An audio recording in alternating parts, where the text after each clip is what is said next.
बिस्मिल्लाहिर्रहमानिर्रहीम। अस्सलाम वालेकुम व्यूअर्स, तो कैसे हैं आप सब। दुआ करती हूँ कि अल्लाह पाक आपको अपनी हिफ्ज़-ए-ईमान में रखे। तो आज जो मैं आपके लिए रेसिपी लेके आई हूँ कद्दू गोश्त की है। और इसमें सबसे पहले जो इंग्रेडिएंट है वो हल्दी, नमक, ज़ीरा और लाल मिर्च है, और प्याज, सब्ज़ मिर्चें और टमाटर। और कद्दू को पहले ही मैंने छोटे कतलों में काट के रख दिया था। कद्दू और गोश्त वैसे भी आप अपने घर में बनाते होंगे, और जैसे मैं आप बनाना आपको सिखा रही हूँ, तो इंशाअल्लाह आपको बहुत ही ज़ायकेदार खाना खाने को मिलेगा। इसी तरह आप बनाइए और मुझसे शेयर कीजिए कि कैसा बना है। इंशाअल्लाह बहुत ही मज़ेदार खाना बनेगा। कद्दू वैसे भी हमारे नबी पाक सल्लल्लाहु अलैहि वसल्लम की पसंदीदा सब्ज़ी है। और देखें, और ये सब इंग्रेडिएंट जो हैं ये आम से ही हैं और हर घर में अवेलेबल होते हैं। और अदरक लहसुन मैंने यहाँ पे रख दिया है, और वो भी इसमें हम शामिल करेंगे। और आम से ही मिसालें हैं जो हर घर में अवेलेबल होते हैं। तो आइए हम सबसे पहले घी डालेंगे अपने हिसाब के मुताबिक। जितनी आप सब्ज़ी बनाना चाहें तो उतना ही आप घी इसमें डाल सकती हैं। तो सबसे पहले मैंने घी डाला है, मतलब 1.5 चम्मच घी का मैंने डाला है। बड़े वाला जो चम्मच होता है वो आप अपने हिसाब से ज़्यादा या कम भी डाल सकती हैं। तो इसमें सबसे पहले हम आग को दरमियानी आंच पे रखेंगे ताकि ठीक तरीके से ये घी मेल्ट हो जाए। इसमें अच्छे से मेल्ट होना चाहिए, बहुत ज़्यादा गर्म भी ना हो और बहुत ज़्यादा लाइट भी ना हो। तो इसमें हम गोश्त डाल देंगे। मैंने गोश्त जो है वो मतलब 1/2 kg लिया था। तो आप अपनी मर्ज़ी से जितना लेना चाहें ले सकते हैं। और जो मिसाले जात का इंग्रेडिएंट है वो मैंने 1 टेबल स्पून डाले हैं। तो आप कम या ज़्यादा कर सकती हैं अपनी मर्ज़ी से। और ये इससे हम भुनाई करेंगे घी में, अच्छे से भुनाई करेंगे ताकि इनमें कोई कच्चापन ना रह जाए। इसका कलर ब्राउन होने तक हम इसे ऐसे ही हल्की आंच पर बॉयल ऐसे करते हैं।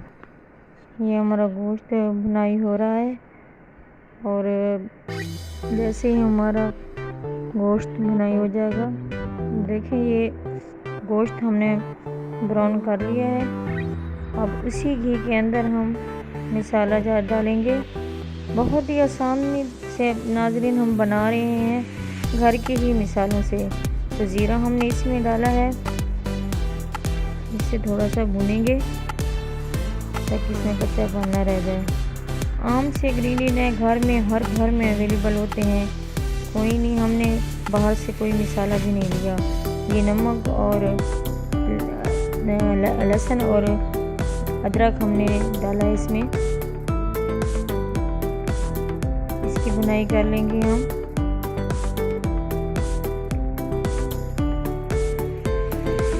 इंशाअल्लाह आप मेरे बनाए हुए तरीके से बनाएं और बहुत मज़ेदार खाना बनेगा। हमने हल्दी डाली है इसमें, और सब्ज़ मिर्चें बाद में हम डालेंगे। रेड मिर्चें हमने डाल दी हैं इसमें। तो देखें इतना मज़े का इसका कलर और खुशबू आ रही है। अल्हम्दुलिल्लाह, अल्लाह का लाख लाख शुक्र है कि अल्लाह पाक ने हमें इतनी नेमतें अता की हैं। उस रब्बे करीम का शुक्र अदा करते हैं। कद्दू बाज़ बच्चे नहीं खाते और माएँ बड़ी परेशान होती हैं कि हमारे बच्चे कद्दू की सब्ज़ी नहीं खा रहे और नहीं ये पसंद करते। चाहे गोश्त भी डाला हुआ हो तो बच्चे बाज़ नहीं खाते। तो जो तरीका मैं आपको बता रही हूँ इस तरीके से बनाएं, इंशाअल्लाह बच्चे भी शौक़ से खा लेंगे। तो इसमें हमने टमाटर भी डाल दिए हैं। टमाटर डाल के अच्छी तरह से इसकी भुनाई करें। अच्छे तरीके से इसकी भुनाई हम करेंगे ताकि इन मसालों की भुनाई हो जाए। इसमें हम गोश्त जो हमने ब्राउन किया था वो इसमें डाल देंगे और अच्छे से इसे मिक्स करेंगे। इस तरह के बना हुआ कद्दू और गोश्त बच्चे आपको बार बार कहेंगे कि हमें बना के दें। इतना मज़े का ये सालन बनेगा इंशाअल्लाह। गोश्त डालने के बाद इसे थोड़ा सा हम भूनेंगे और अच्छे से इसे भुनाई करेंगे इसकी। इसमें अब हम कद्दू जो हमने काट के पहले से रखे थे वो हम डाल देंगे और वैसे इसे रोस्ट करेंगे कद्दू को, ताकि इसका जो पानी है, कद्दू पानी छोड़ते हैं, तो इसका पानी जो निकल रहा है वो जब तक घी नज़र ना आए तो इसे हमने भुनाई इसकी कद्दू की करते रहना है जी। तो कद्दू और गोश्त की भुनाई एक साथ हो गई है। इसे हल्की हल्की आंच पे हम भुनाई करेंगे और जब तक इसमें घी नज़र ना आए इसकी भुनाई हो रही है आहिस्ता आहिस्ता। अगर आपको ज़्यादा मिसाले पसंद हैं तो अपनी मर्ज़ी से आप ज़्यादा डाल लें, अगर कम पसंद है तो कम डाल लें। हम बच्चों की वजह से अक्सर मिसाले कम डालते हैं, तो इस तरह बच्चे भी शौक़ से खा लेते हैं और सेहत के लिए भी बहुत अच्छे होते हैं। देखिए इनमें घी निकल आया था और फिर हमने इसमें 2 गिलास पानी डाले हैं ताकि गोश्त और कद्दू अच्छे से गल जाएं इसमें। तो हमने इसे 15 मिनट के लिए ढक कर रख दिया था, तो ताकि ये गोश्त और कद्दू दोनों अच्छे से गल जाएं। 15 मिनट के बाद फिर हम आपसे मिलते हैं, देखते हैं कि क्या बना जी। तो 15 मिनट हो गए हैं।